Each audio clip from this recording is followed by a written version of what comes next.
ఈ సభకు విచ్చేసి దత్తాత్రేయ గారి గురించి రెండు మంచి మాటలు చెప్పినటువంటి కోమటిరెడ్డి వెంకటరెడ్డి గారికి అనేక ధన్యవాదాలు. మాజీ రాష్ట్రపతి ప్రత్యేకంగా ఈ కార్యక్రమం కోసమే భాగ్యనగర్ వచ్చినటువంటి గౌరవనీయులు రామ్నాథ్ కోవింద్ గారిని ప్రసంగించవలసిందిగా కోరుతున్నాం. మానవ రామ్నాథ్ కోవింద్ జీ.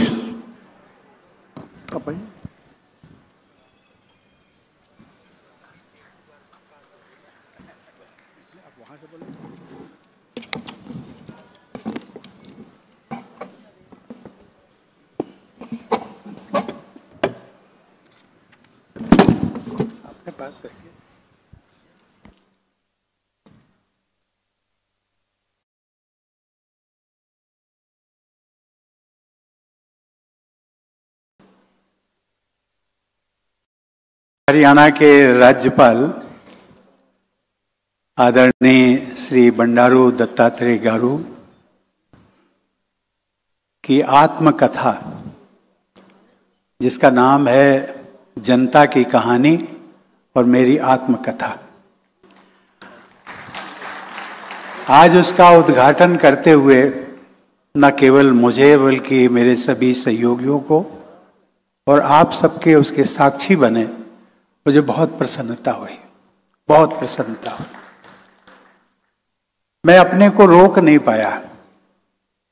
जब बंडारू जी मुझे मिले, उन्होंने कहा कि आपको आना है, तो मैंने कहा कि आपके अनुरोध को मैं ना नहीं कर पाऊंगा, इसलिए कि एक ऐसा व्यक्तित्व जो सार्वजनिक जीवन में कोई न कोई उसका प्रतिद्वंदी होता है.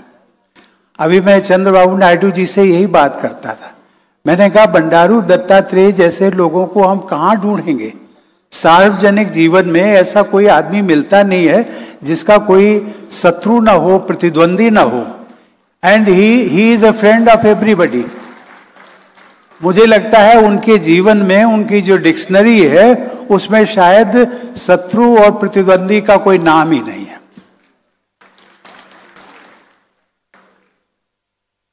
इस सभागार में उपस्थित विशेषकर मंच पर श्री नारा चंद्रबाबू नायडू, मुख्यमंत्री Andhra Pradesh, Shri G Kishan Reddy, minister of coal and mines, Bharat सरकार, Shri justice Abdul Nazeer, governor of Andhra Pradesh, Shri Hari Babu Kambhampati, governor of Orissa, Shri Indrasena Reddy, governor of Tripura, Shri M Venkaiah Naidu, जिनके अंतर्गत मुझे काम करने का मौका मिला और वो मेरे राष्ट्रपति रहते हुए मेरे सहयोगी रहे. Justice M V Ramana, former chief justice of India, Shri Bhupathi Raju Srinivasa Varma, और मंच पर बहुत सारे नाम हैं. इस सभागार में उपस्थित सभी भाइयों और बहनों, जब मैं राष्ट्रपति था और उसके पहले भी मेरे प्रायः जब पार्टी का संगठन का काम भी करता था तो मेरे लिए आंध्र प्रदेश हो या तेलंगाना, जो बाद में विभाजित हुए, लेकिन इन दोनों राज्यों से मेरा कुछ ऐसा लगाव था. कभी कभी मैं कहता था, यद्यपि मैं उत्तर प्रदेश का रहने वाला हूं, वहां मेरा जन्म हुआ, पालन पोषण, शिक्षा हुई, लेकिन मैं कहता था आंध्र प्रदेश और Telangana they are my second home. और इसलिए कहता था न केवल हैदराबाद तक, न केवल करीमनगर तक या इसकी विजयवाड़ा और आपका वाइजैक तक, इन सभी ऐसे जिलों में मुझे लगता है कई जिलों में मुझे रात्रि निवास करने का अवसर भी मिला. मैं अपने को सौभाग्यशाली मानता हूं. बंडारू जी के बारे में मैं इतना ही कह सकता हूं कि एक मल्टी डायमेंशनल पर्सनालिटी है. मुझे बताया गया कि वो बचपन से छोटे बच्चों, गरीब, पिछड़े, दलित, अल्पसंख्यक, समाज का कोई भी व्यक्ति हो, उससे जुड़े रहे. उनके उत्थान के लिए उन्होंने सभी काम किए. मलिन बस्तियों में जा जाकर उन्होंने छोटे बच्चों को अपने हाथों से नहलाया, जो कि शायद आज हम कल्पना नहीं कर सकते। नहलाया करते तो एक अच्छा जीवन कैसे जिया जाए इसकी शिक्षा देते थे। मित्रों, मैंने देखा है कि सार्वजनिक जीवन में तमाम कठिनाइयों का सामना करते हुए जो लोग आगे बढ़ते हैं, ऐसे नेताओं में बंडारू दत्तात्रेय जी उनमें से एक है। दत्तात्रेय जी ने अपनी पुस्तक में, आत्मकथा में लिखा है, आपातकाल का भी जिक्र किया है। उसका मैं बहुत विवरण नहीं देना चाहता हूं, लेकिन एक चीज मुझे बहुत अच्छी लगी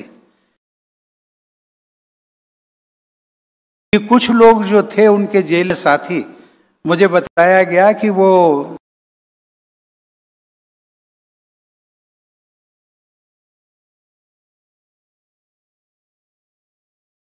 दूर रहे, कैसे रह सकते हैं।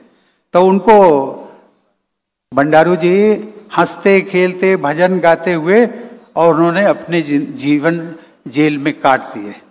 और वो कहते थे अपने साथियों को कि भाई उदास मत हो, क्योंकि सुबह वाली गाड़ी से चले जाएंगे। एक ये हौसला बढ़ाते थे हर किसी कैदी को, जो उनका सहयोगी था उसको कहते थे सुबह वाली गाड़ी से चले जाएंगे, अर्थात हम लोग we will get released from the jail, और यहाँ से हम मूव कर जाएंगे। इस प्रकार की जो उनकी बहुत सारी याददाश्त है, ताज़ा तरोज आज हो रही हैं आप लोगों के बीच में, तो उन्होंने काम किया है।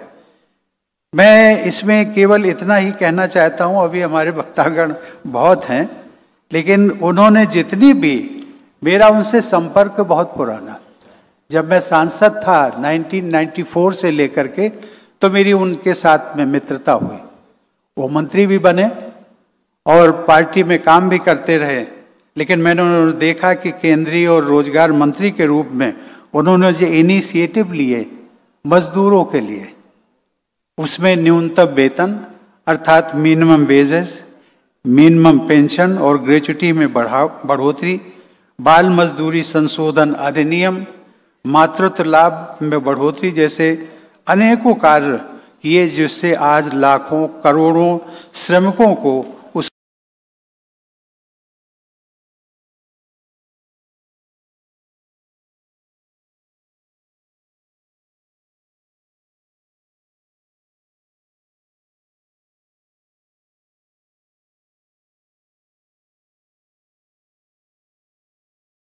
लाभ हो रहा है। क्या मैंने कहा, यही आपको पुस्तक है, this is the constitution of India. आपके लिए यही हमारी गिफ्ट है। हम बाइबल है, कुरान है, और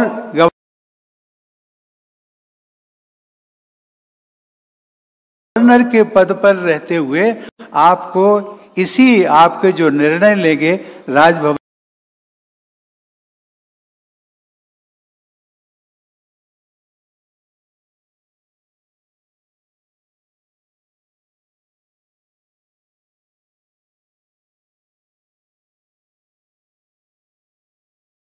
में, वो इसी के अनुरूप होने चाहिए।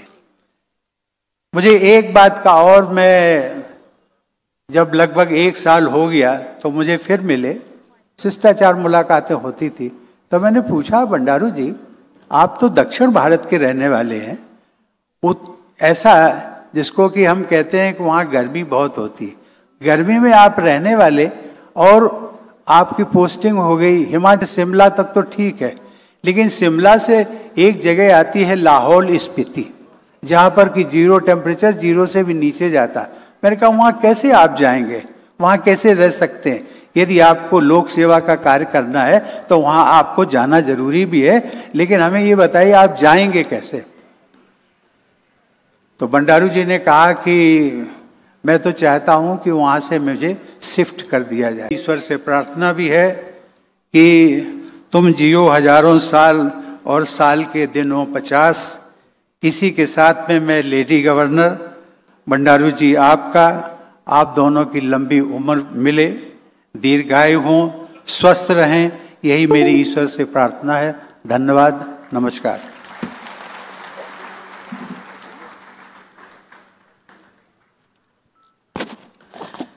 రామ్నాథ్ కోవింద్ గారికి ధన్యవాదాలు సార్. ఇప్పుడు